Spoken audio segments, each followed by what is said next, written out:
oleh warga yang dilewati di jalan depan kafe dengan kondisi api yang sudah membesar. 9 unit damkar diterjunkan ke lokasi untuk memadamkan api. Api pun baru bisa dipadamkan usai 2 jam. Api itu langsung membesar karena seluruh aksesori kafe namanya kan, resto and cafe. Nah di situ pakai aksesori yang mudah terbakar. Dalam hal ini adalah kelas A. Nah di situ cepat sekali karena memang kain-kainan gitu, sama partisi-partisi tadi yang saya mintakan informasi, ada styrofoam juga. Jadi dia main aksesorinya kayak gitu. Itu semua lantai ya, terbakar semua Pak. Ludus ya. Lantai 1, lantai 2. Diduga api berasal dari korsleting listrik. Tidak ada korban jiwa dalam kejadian ini, namun kerugian ditaksir mencapai hampir 1 miliar rupiah. Dari Kudus, Jawa Tengah, Nur Khoirudin, iNews melaporkan.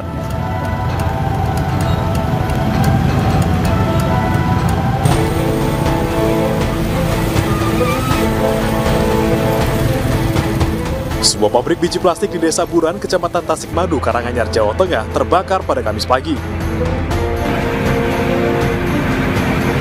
Api diduga berasal dari korsleting pada ruang panel listrik di sisi barat pabrik. Api kemudian merambat ke bangunan sebelahnya hingga membuat 2 dari 3 bangunan pabrik terbakar. Petugas dan unit damkar dari wilayah Surakarta dan sekitarnya dikerahkan untuk memadamkan api, dibantu BPBD dan Polres Karanganyar.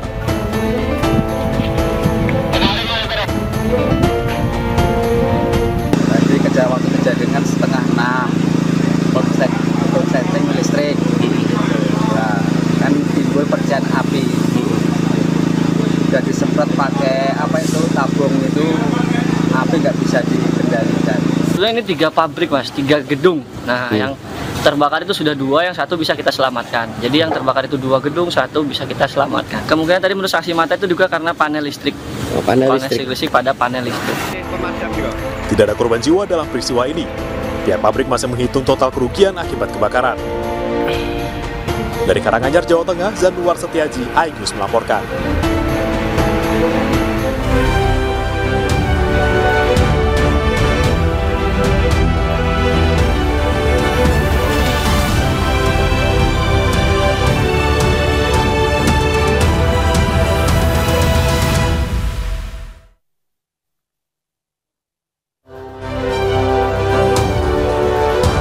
Saka Tatal kembali menjalani sidang peninjauan kembali di Pengadilan Negeri Cirebon.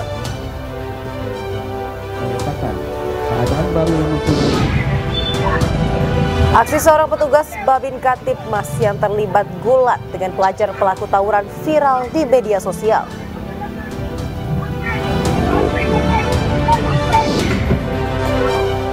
Isak tangis mewarnai kepulangan anggota geng motor di Medan, Sumatera Utara.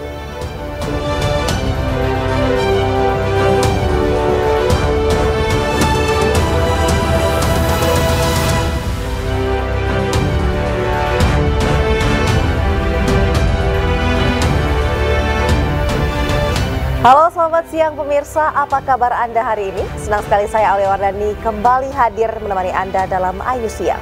Dan selain 3 berita utama tadi, iNews Siang juga akan menyuguhkan beragam informasi penting lainnya untuk Anda.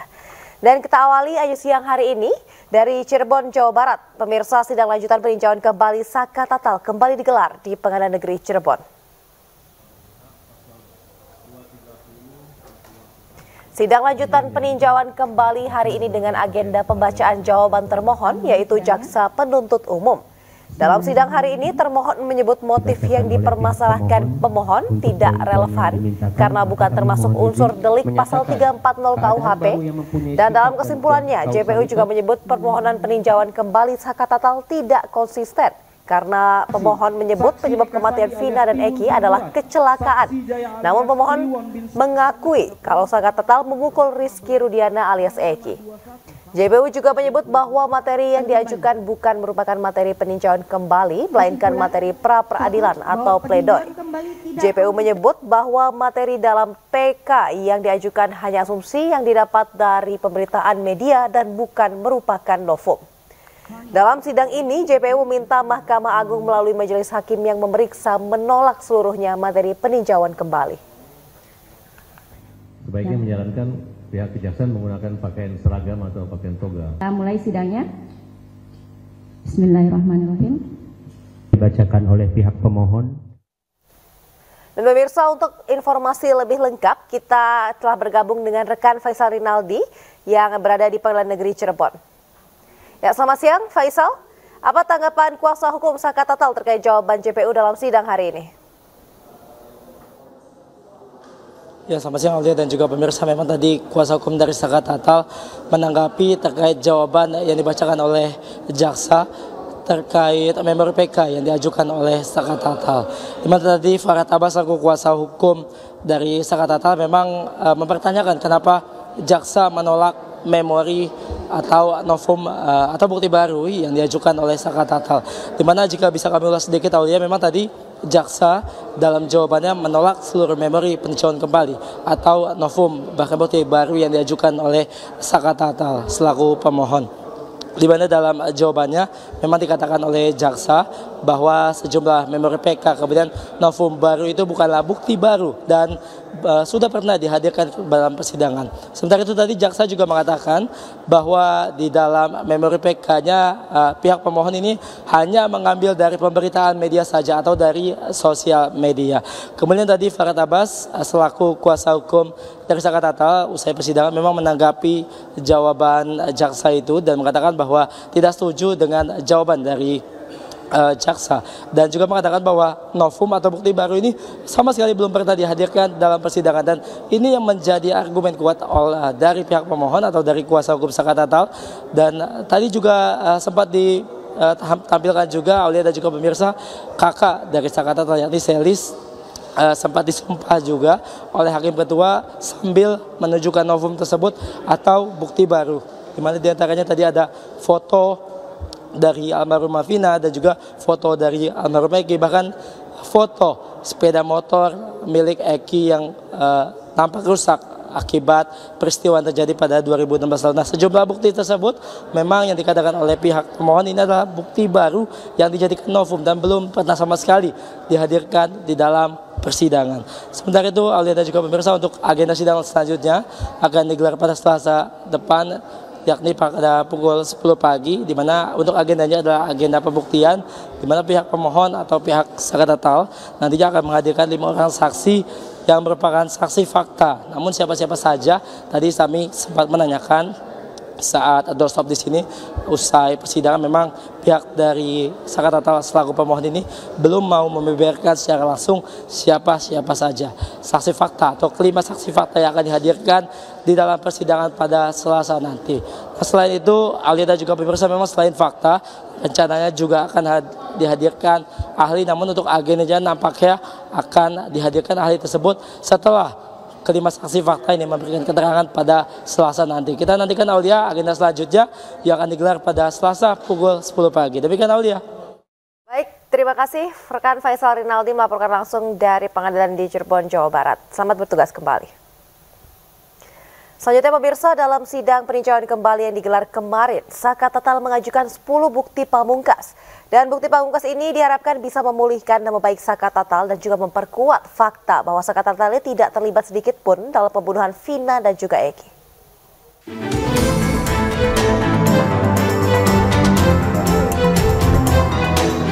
Dalam sidang peninjauan kembali yang digelar di Pengadilan Negeri Cirebon, Saka Tatal mengajukan 10 bukti baru. Hal itu dibacakan oleh kuasa hukum Saka Tatal di hadapan majelis hakim. Pertama, tidak ada luka tusuk yang ditemukan pada jasad Eki. Kedua, luka di wajah Vina dilakukan oleh Andi yang merupakan buronan fiktif.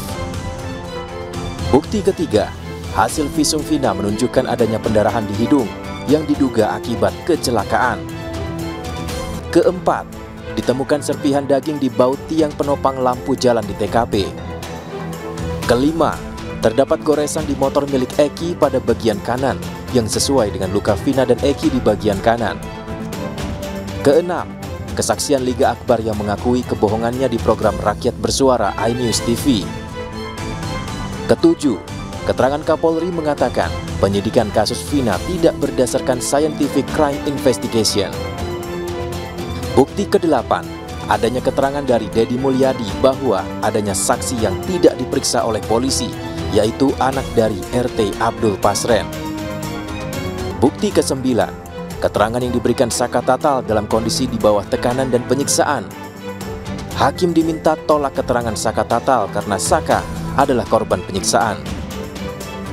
Terakhir, penghapusan 2 DPO oleh Polda Jawa Barat dan dibatalkannya status tersangka Peggy Setiawan dalam sidang pra-peradilan.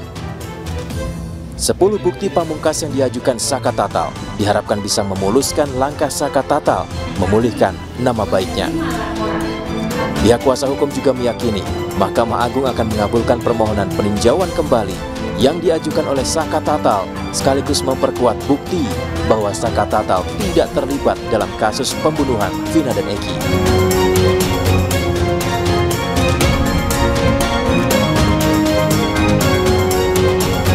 Ya, sementara itu pemirsa, keluarga Vina menentang pernyataan pihak Saka Tatal yang menyebut tewasnya Vina akibat kecelakaan.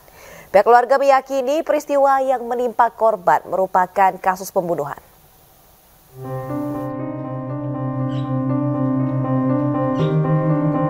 Keluarga Vina buka suara terkait kisruh kasus kematian Vina Eki, terutama pasca upaya hukum yang ditempuh mantan terpidana kasus Vina Saka Tatal yang mengajukan peninjauan kembali atau PK.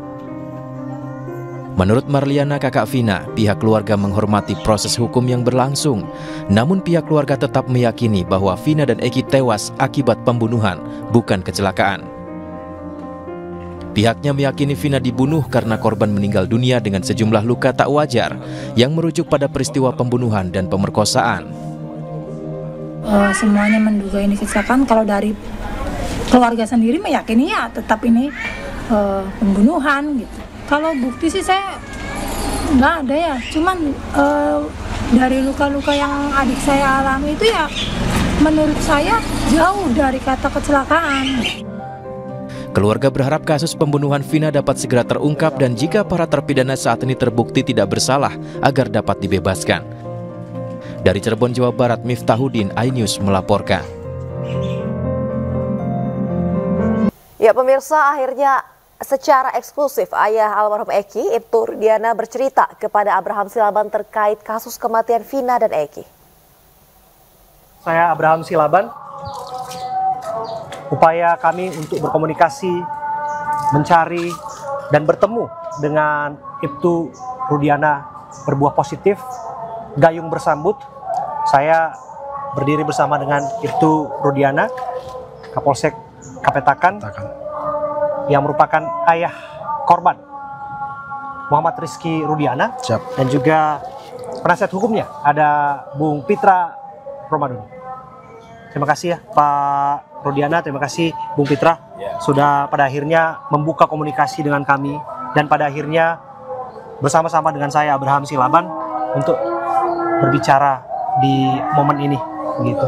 Dan hari ini di momen ini kami akan nyekar ya Pak ya. Siap, betul.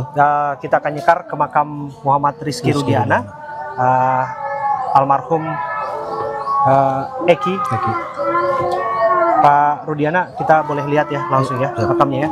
Wawancara ini memang pada akhirnya dipilih untuk di TPU Jatiwangi ini. Karena apa Pak? Bisa cerita sedikit Pak? Baik, terima kasih tentunya kepada Bang Abraham. Semuanya tentunya karena petunjuk Allah. Ya Allah, di mana saya sekarang mendapat dukungan dari Bang Pitra juga Bu Elsa secara sukarela mendampingi saya, dan juga alhamdulillah Bang Abraham yang bisa untuk komunikasi buat saya.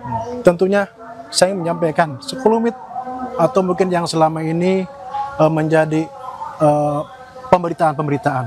Mudah-mudahan dengan temu Bang Abraham semuanya akan memahami apa yang saya rasakan. Oke, tapi kita lihat dulu ya Pak ya makamnya. Siap. Kita nyekar dulu ya, Bung Pitra. Ini pertama kali kesini juga Bung Pitra ya? Iya, Bang Pitra. Oke, ini baru pertama karena kami dengar juga baru ditunjuk sebagai penasihat hukumnya ya, sebagai ayah korban. Sebagai ayah korban. Oke, ya sobat, saya Abraham Silaban bersama dengan Pak Rudiana akan melihat makam Eki, nyekar bersama di sini. Oke, Boleh. Ini dia.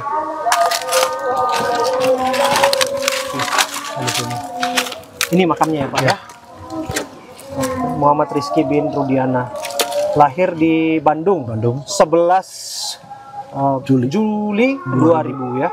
11 Juli 2000 artinya waktu peristiwa itu tanggal 27 bulan 8 2016 menghembuskan napas terakhirnya usia 16 tahun. 16 tahun. Oke. Pak, kami dengar nih Pak Rudiana. Ya. Pak Rudiana disebutkan jarang datang ke makam ini, jarang nyekar dan lain sebagainya. Bisa cerita kepada kami, betul nggak itu? Terima kasih, saya luruskan. Saya hampir seminggu sekali, bahkan mungkin seminggu 2 kali, pasti jarang seperti sini. Namun saya tidak pernah publikasikan. Tentunya itu sebagai orang tua, rasa sayang pada anak untuk mendoakan mudah-mudahan almarhum anak kami bisa tenang di alam sana. Oke. Ini ada bawa ini apa ya? Siap. Ada bawa mawar, ada bawa bunga. Nah, silakan Pak, kalau mau nyetar Pak.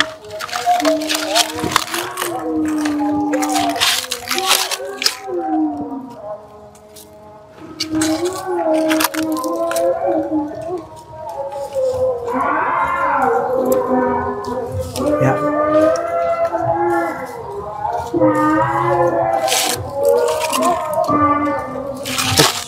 Ya, Bung Pitra juga.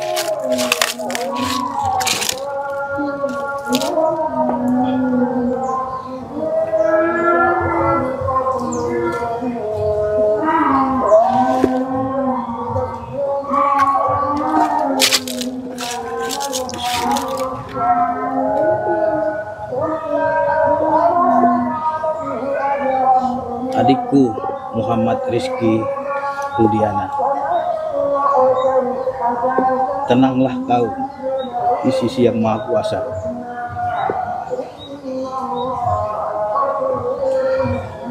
Ayahmu di sini sudah hadir menemuimu,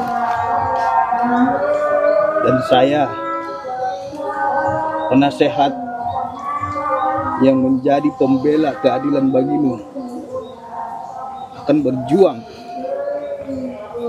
untuk memberikan rasa keadilan bagi dirimu dan keluargamu dan ayahmu. Tenanglah kau.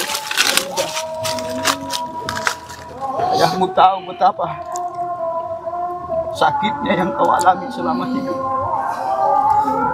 Ayahmu begitu berjuang untukmu, mencari keadilan untukmu, sangat terpukul atas kehilanganmu. Muhammad Rizky Rudiana, adikku,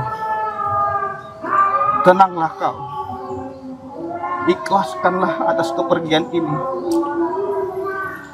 dan kami akan berjuang untukmu sampai akhir hayat keluarga kami. Pak Rudiana, ada yang disampaikan Pak? Baik. Ya Allah, mudah-mudahan anak saya Muhammad Rizky ditenangkan di alam sana. Saya selalu mudahkan, mudah-mudahan perjuangan saya sebagai orang tua almarhum dalam menegakkan keadilan menjadi yang terbaik dan juga membuahkan hasil, dan mudah-mudahan anak saya diampuni segala dosa-dosanya serta keluarga yang ditinggalkan menjadi lebih ikhlas atas semua yang harus kami alami dan harus kami terima. Aiki, tenang ya. Mbak sudah 8 tahun ditinggal Aiki. Mbak terus berjuang mencari keadilan buat Aiki. Tenang di sana ya. Tenang di sana ya Allah. Tenang di sana Aiki. Astagfirullah ya Allah. Ya Allah.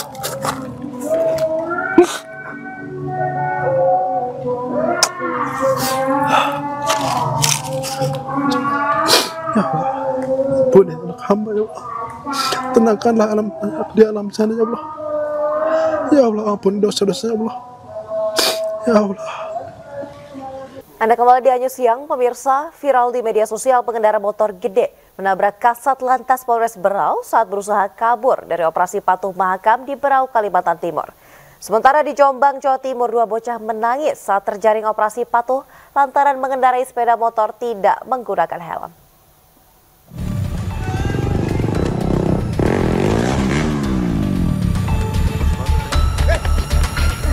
Pengendara motor gede ini nekat menabrak Kasat Lantas Polres Berau saat lajunya dihentikan polisi yang menggelar operasi patuh Mahakam di Simpang 4 Jalan Durian 3, Pulau Panjang, Tanjung Redep, Berau, Kalimantan Timur. Pelaku yang mencoba melarikan diri itu akhirnya dihentikan setelah terjatuh dari sepeda motornya. Pelaku mencoba menghindari polisi lantaran menggunakan knalpot brong dan takut ditilang. Sementara Kasat Lantas Polres Berau berada di lokasi untuk sosialisasi keselamatan berlalu lintas. Kebetulan pas kami bagi-bagi yang pengendara yang tertib aturan lalu lintas, kita beri reward. Begitu kita habis pemberian itu, kita ini ada pengendara yang mungkin kurang sopan di jalan, tiba-tiba itu knalpotnya brong, mungkin ketakutan.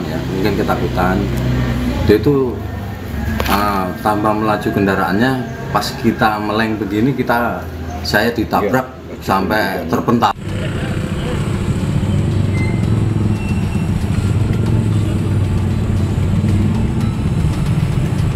Di Jombang, Jawa Timur, 2 anak laki-laki di bawah umur menangis ketakutan saat sepeda motornya dihentikan polisi yang menggelar operasi patuh. Lam kabur ini lampu.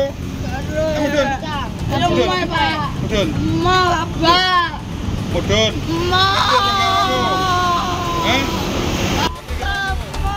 Keduanya diketahui berboncengan motor tanpa menggunakan helm dan tidak membawa surat kendaraan dari Desa Kabuh ke Kota Jombang yang jaraknya 40 km.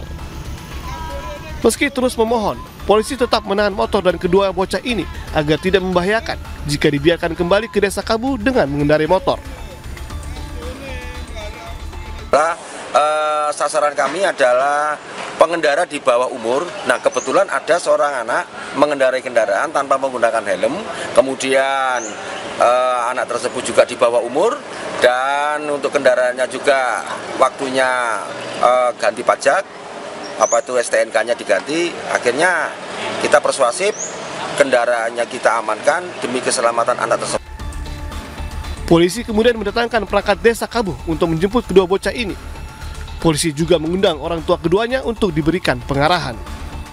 Dari Jombang, Jawa Timur dan Berau, Kalimantan Timur, Mukhtar Bagus dan Zuhri, iNews melaporkan.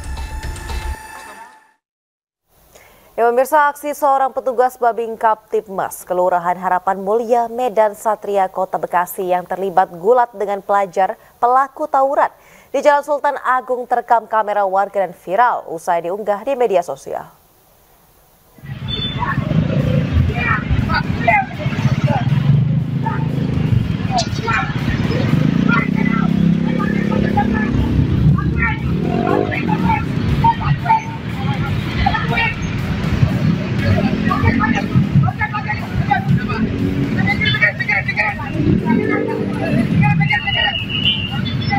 Inilah detik-detik anggota Babinka Tipmas, Bribka Yopi Prima, yang terlibat adu gulat saat menangkap seorang pelajar yang akan melakukan aksi tawuran di Jalan Sultan Agung, Medan Satria, Kota Bekasi, Jawa Barat. Dalam video yang viral di media sosial, Babinka Tipmas Kelurahan Harapan Mulia tersebut terpaksa berduel dengan pelaku yang berusaha menyerangnya dengan senjata tajam. Peristiwa ini terjadi ketika Bribka Yopi melintas di lokasi kejadian dan melihat 2 kelompok pelajar sedang konvoi menenteng senjata tajam. Mengetahui hal tersebut, Bribka Yopi turun dari kendaraannya berusaha membubarkan aksi para pelaku.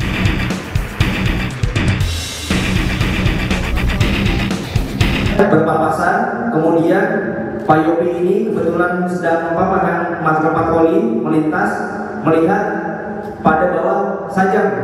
Jadi memang mereka ini berdua ini, ada 2 kelompok ini memang untuk mau melakukan tawuran. Dia lari, saya coba bergulat dengan orang ini, gitu aja. Hingga akhirnya saya minta tolong keluarga, karena saya kewalahan, orangnya besar, dengan tenaga sebisa saya supaya sudah saya bisa mengamankan senjata saya juga. Ya dengan satu tangan ini, dengan kewalahan saya, insya Allah alhamdulillah bisa saya amankan. Selain menangkap pelaku, polisi turut mengamankan barang bukti berupa senjata tajam. Untuk mempertanggungjawabkan perbuatannya, tersangka dijerat Undang-Undang Darurat Nomor 12 dengan ancaman hukuman 10 tahun penjara. Dari Bekasi, Jawa Barat, Rahmat Hidayat, iNews melaporkan. Ya pemirsa, setelah 1 bulan menjadi target operasi polisi, 2 orang bandar judi online diringkus polisi. Dan tak hanya tersangka, polisi juga mengamankan barang bukti berupa uang dan juga sejumlah akun situs judi online.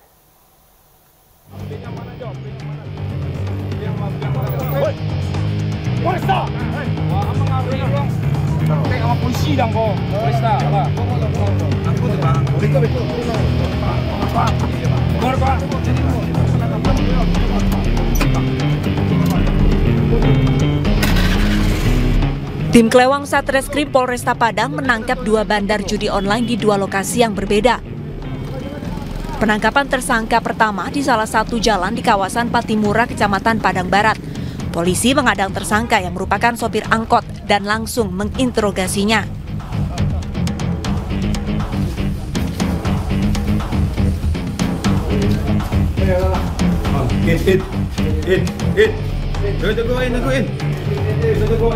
Oh, segini.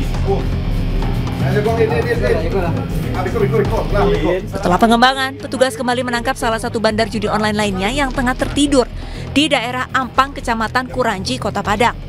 Dari penangkapan 2 bandar judi online ini, polisi juga mengamankan barang bukti berupa kertas togel, uang tunai hasil pembelian togel, serta sejumlah akun situs judi online yang disimpan di ponsel para pelaku.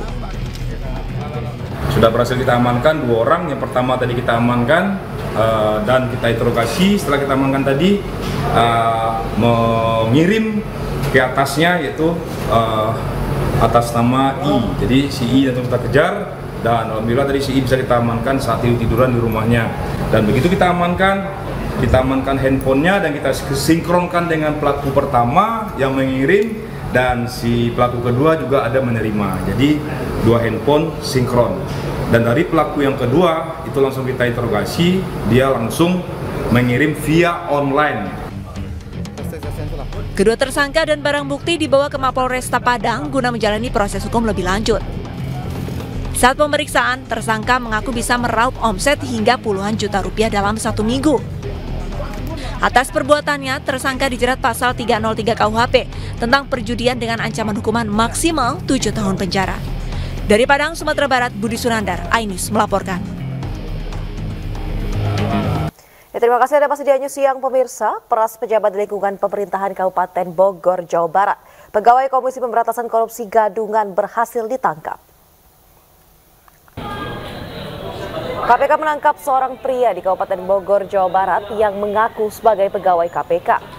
Dalam konferensi pers di Gedung Merah Putih KPK Jakarta, juru bicara KPK Tessa Mahardika Sugiarto, pelaku berinisial IYS, dilaporkan telah memeras pegawai di pemerintahan Kabupaten Bogor sebesar 300 juta rupiah.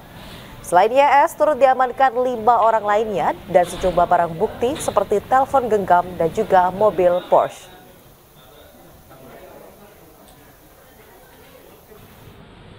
Bahwa orang tersebut bukan merupakan pegawai KPK dan hanya beroperasi sendiri.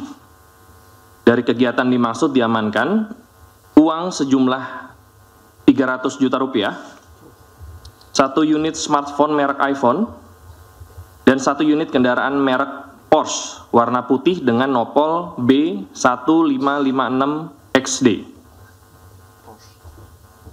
Selanjutnya, yang bersangkutan beserta uang, barang, dan kendaraannya pada saat nanti kegiatan klarifikasi sudah selesai akan diserahkan KPK kepada pihak kepolisian, dalam hal ini adalah Polres Bogor. Untuk diketahui rekan-rekan jurnalis bahwa yang diamankan ada sekitar 6 orang, tetapi yang diduga orang yang mengaku pegawai KPK adalah hanya 1 orang saja. Jadi 6 orang itu 1 orang adalah yang bersangkutan, 1 orang lagi adalah supir, dan 4 orang lainnya merupakan pegawai di Pemkab Bogor. Pemirsa, Gregorius Ronald Tanur, anak politikus yang menjadi terdakwa kasus pembunuhan kekasihnya, divonis bebas oleh Pengadilan Negeri Surabaya. Pihak keluarga Dini Sera Aprianti, kekasih sekaligus korban, menyatakan kecewa dengan vonis tersebut.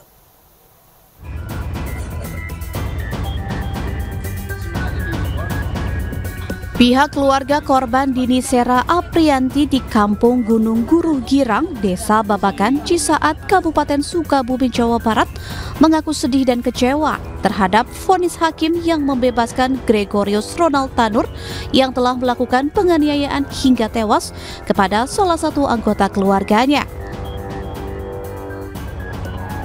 Putusan Hakim Pengadilan Negeri Surabaya itu dinilai tidak adil bagi keluarga. Terlebih korban meninggalkan 1 anak yang masih kecil. Ya, sangat kecewa, keluarga sangat sedih dengan keputusan itu. Ya, sebisa mungkin ya diperjuangkan lagi. Soalnya kan kalau keluarga nggak tahu menau ya, nggak tahu menau ini itu gitu kan. Tahu-tahu udah nggak ada, tahu-tahu udah dibebasin. Tadinya kan mau 12 tahun ya, sekarang udah tahu-tahu udah dapat kabar udah mau bebas, udah bebas malahan. Kami sekeluarga sangat sedih, sangat kecewa dengan keputusan Pak Hakim sama Pak Jaksa. Gregorius Ronald Tanur, anak anggota DPR RI yang menjadi terdakwa kasus pembunuhan kekasihnya Dini Sera Aprianti, divonis bebas. Dalam amar putusan, majelis hakim yang diketuai oleh Erin Tuah Damanik membebaskan terdakwa atas segala dakwaan dari jaksa penuntut umum karena dianggap tidak terbukti secara sah dan meyakinkan bersalah melakukan pembunuhan. Sah dan meyakinkan bersalah melakukan tindak pidana sebagaimana didakwakan dalam dakwaan pertama pasal 338 KUHP atau kedua pasal 351 ayat 3 KUHP atau ketiga ke 1 pasal 359 KUHP dan kedua pasal 351 ayat 1 KUHP. Membebaskan terdakwa oleh karena itu dari seluruh dakwaan penuntut umum di atas. Gregorius Ronald Tanur menyatakan dirinya bersyukur atas putusan hakim. Sekarang bebas. Tidak apa-apa, yang penting Tuhan yang buktikan. Yang penting Tuhan yang buktikan yang benar. Terima kasih. Semua saya serahkan pada kuasa hukum aja. Mendengar putusan dari hakim, jaksa penuntut umum mengaku pikir-pikir untuk melakukan upaya hukum lanjutan atas putusan tersebut.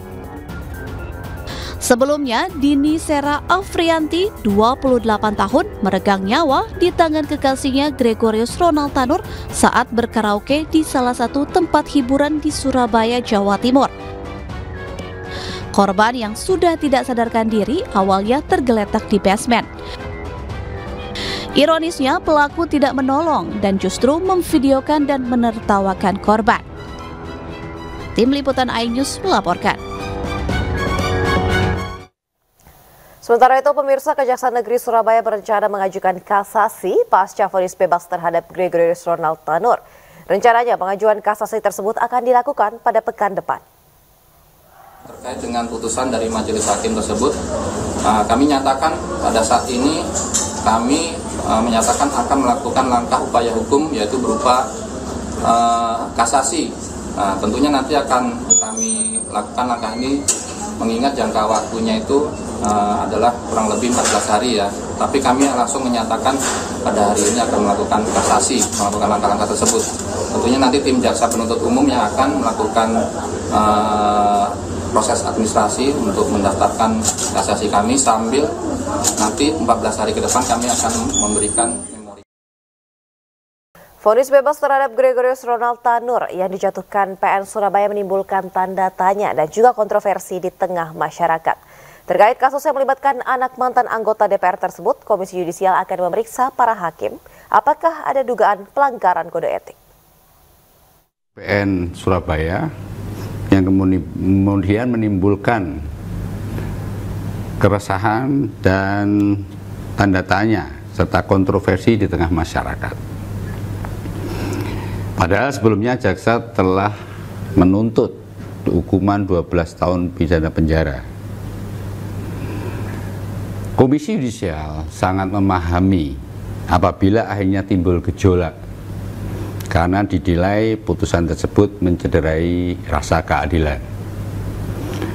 Namun karena belum ada laporan ke Komisi Yudisial, sedangkan putusan ini menimbulkan perhatian publik, maka Komisi Yudisial mengambil inisiatif untuk melakukan pemeriksaan pada kasus tersebut. Walaupun KY tidak bisa menilai suatu putusan, tetapi sangat memungkinkan bagi Komisi Yudisial untuk menurunkan tim investigasi serta mendalami putusan tersebut guna melihat apakah ada dugaan pelanggaran kode etik dan pedoman perilaku hakim. Komisi Yudisial juga mempersilahkan dan juga memohon kepada masyarakat ataupun media yang memiliki informasi atau bukti-bukti pendukung untuk dilaporkan kepada Komisi Yudisial agar kasus tersebut dapat ditindaklanjuti secara sesuai prosedur yang berlaku. Ya pemirsa, selanjutnya Ayu Siang akan dibawakan oleh Anggi Pasaribu. Ya, selamat siang Anggi. Anda kembali bersama kami pemirsa di iNews Siang dan bersama saya Anggi Pasaribu. Pemirsa, puluhan geng motor yang berhasil ditangkap oleh Polsek Medan Labuhan, Sumatera Utara dipulangkan kembali ke keluarga masing-masing. Isak tangis dan aksi cium kaki orang tua mewarnai kepulangan anggota geng motor.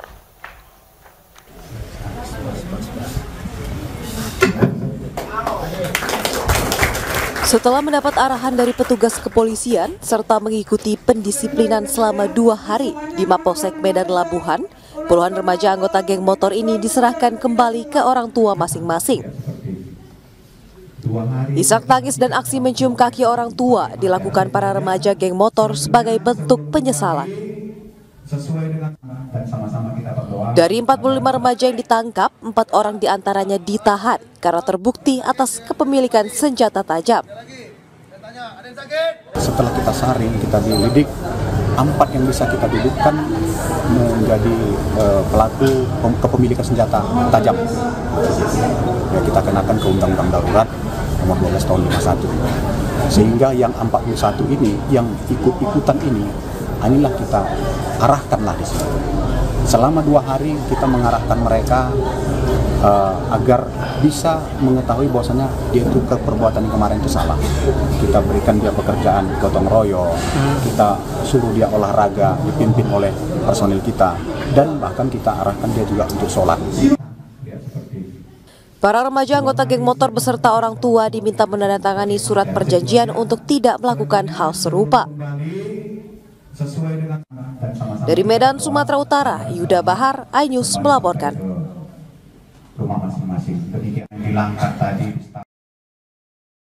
Pemirsa, sidang lanjutan peninjauan kembali Sakat Tatal kembali digelar di Pengadilan Negeri Cirebon. Sidang lanjutan hari ini dengan agenda pembacaan jawaban termohon, yaitu Jaksa Penuntut Umum. Dalam kesimpulannya, pemirsa, JPU menyebutkan permohonan peninjauan kembali Sakat Tatal tidak konsisten. JPU juga menyebut bahwa materi yang diajukan bukan merupakan materi peninjauan kembali, melainkan materi pra-peradilan atau pledoi. Dalam sidang ini, JPU meminta Mahkamah Agung melalui Majelis Hakim yang memeriksa menolak seluruhnya peninjauan kembali Sakat Tatal. Saksi Eka Sandi alias Tiwul bin Murad, Saksi Jaya alias Kliwon bin kembali pada poin 9 sampai dengan 16 pada halaman 2. Dalam sidang hari ini pemirsa, selain mendengarkan tanggapan termohon, sidang juga hadirkan kakak Sakat Tatal untuk bersaksi. Majelis Hakim menunjukkan ada sejumlah foto kepada saksi untuk mengkonfirmasi atas bukti-bukti tersebut. Foto siapa? Saya dapat itu. Enggak, ibu sebut fotonya siapa ini? Eki, korban. Siapa namanya? Saya tanya korban Eki. Oh, korban. Eki, ya, ibu sebut. Eki. Berupa foto. Eki. Pada hari Saya tahu waktu hari. Kalau hari punten saya lupa. Saya sudah. Tanggal? Kalau tanggal lupa.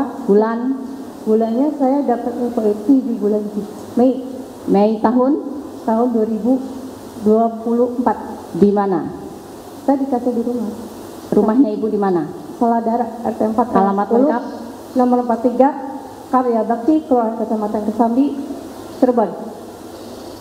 Dan belum pernah diajukan di persidangan? Belum pernah. Ibu ikuti kata saya. Dan belum pernah diajukan di persidangan? Di persidangan. Ya, yang pertama.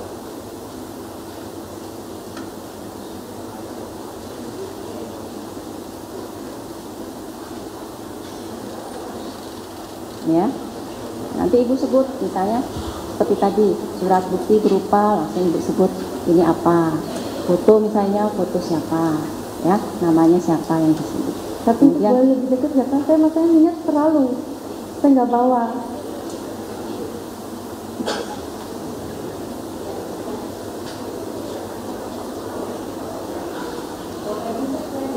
Nanti begitu ya, biar nggak diulang-ulang ya. Iya, siap. Kemudian nanti harinya hari apa, ibu sebut harinya. Ya kalau saya ingat ya, kalau lupa saya minta maaf. Ya, tanggalnya tanggal berapa, nanti ibu sebut, bulannya bulan apa, langsung disebut, tahunnya tahun berapa, langsung disebut. Ditemukannya di mana, langsung disebut. Ya, nanti ikutilah sumpahnya ya. Untuk novum kedua. Bismillahirrahmanirrahim. Bentar dulu, saya sih boleh pencatat sih kadang biasa kita boleh ambil catatan saya. Boleh. Bantu ya.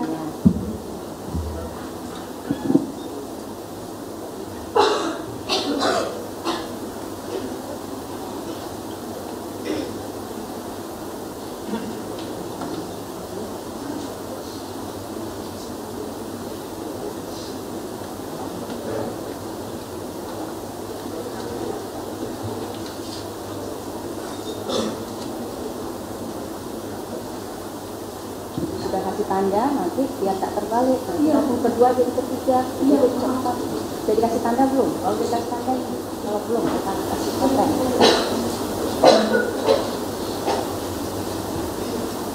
Sudah dikasih tanda. Yakin tidak terbalik? Alainas sekolah. Kelihatan? Kelihatan nggak pakai kacamata? Kalau bisa. Nah, gimana ibu mau baca itu kalau ibu? Ini kalau dekat saya kelihatan. Ya. Iya kayak tadi kan makanya saya minta. Ya, ini berarti sudah. Saya minta sebelah sini karena kalau sebelah sini saya kelihatan. Nah, ini berarti sudah siap. Ya. Ya. Untuk novum kedua ya. Nah, ini tadi ibu sudah lihat ya. Ikuti lafal sumpahnya. Bismillahirrahmanirrahim. Bismillahirrahmanirrahim. Saya bersumpah. Bahwa saya telah menemukan surat bukti berupa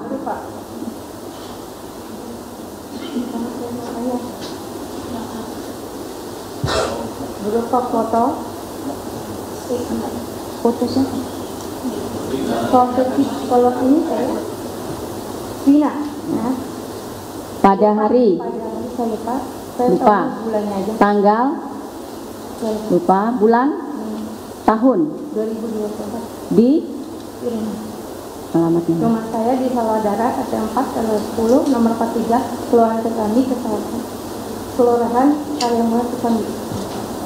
Dan belum pernah diajukan di persidangan. Belum. Ibu ngomong. Oh, dan belum pernah diajukan di persidangan.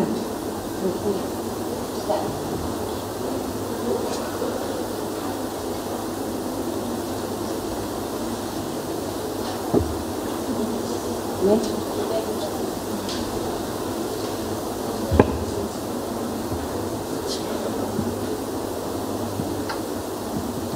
Tahu foto siapa?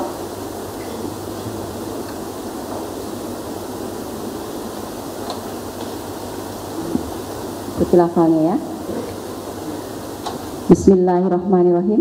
Bismillahirrahmanirrahim. Saya bersumpah bahwa saya telah menemukan surat bukti berupa foto Vina. Pada hari kalau hari saya lupa, ada bulannya aja. Tanggal lupa. Mei bulan Mei 2024. Di rumah saya. Di Saladara, tempat 10 Kecamatan Kesambi. Dan belum pernah diajukan di persidangan. Saya itu dapat juga dan belum pernah saya ajukan di persidangan. Dan belum pernah diajukan di persidangan. Dan belum pernah diajukan di persidangan. Tarik nafas, iya. Tarik nafas.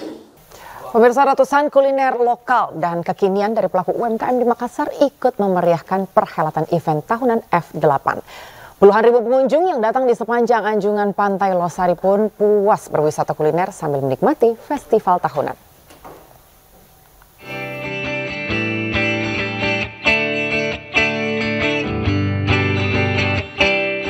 Puluhan ribu warga Makassar dan sekitarnya berdatangan di hari kedua perhelatan event tahunan F8 Makassar. Makassar sebagai kota makan enak terus membuktikan diri dengan menghadirkan 200 pelaku UMKM yang menjajakan berbagai produk unggulannya. Berbagai jajanan murah meriah yang pastinya enak berbaris sepanjang anjungan Pantai Losari. Tidak hanya jajanan lokal Makassar, bahkan jajanan khas mancanegara yang kekinian juga turut hadir. Makassar telah ditetapkan sebagai Makassar kota makan enak di Indonesia, dan Makassar telah ditetapkan sebagai kota kreatif di Indonesia dengan subsektornya adalah kuliner. Dengan hadirnya F8 ini memberikan ruang kepada kurang lebih 200 pelaku subsektor kuliner di kota Makassar untuk bisa hadir di F8 selama 5 hari. Perhelatan F8 tahun ini juga membuat wajah pedagang sumringah karena dagangan mereka ludes diborong pengunjung. Selama event, alhamdulillah dari hari pertama ini sangat pecah banget daripada tahun kemarin ya. Itu antusiasnya. Kebetulan karena tahun kemarin STMANI sendiri juga ikut.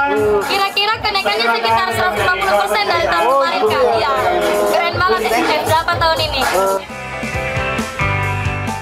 Sembari berwisata kuliner, warga disuguhkan berbagai pertunjukan seperti konser, pameran hewan, hingga pertunjukan karya lukis. Festival F8 merupakan event pariwisata yang digelar oleh pemerintah Kota Makassar setiap tahunnya. Digelar 24 Juli hingga 28 Juli mendatang. Festival ini mampu menarik perhatian wisatawan lokal hingga mancanegara. Dari Makassar, Sulawesi Selatan, Syahrul Adiaksa, iNews melaporkan. Kementerian Pariwisata dan Ekonomi Kreatif terus mendorong pengembangan wisata kebugaran di Indonesia. Salah satunya melalui kegiatan Sound Healing yang digelar di Gedung Sabta Pesona Jakarta.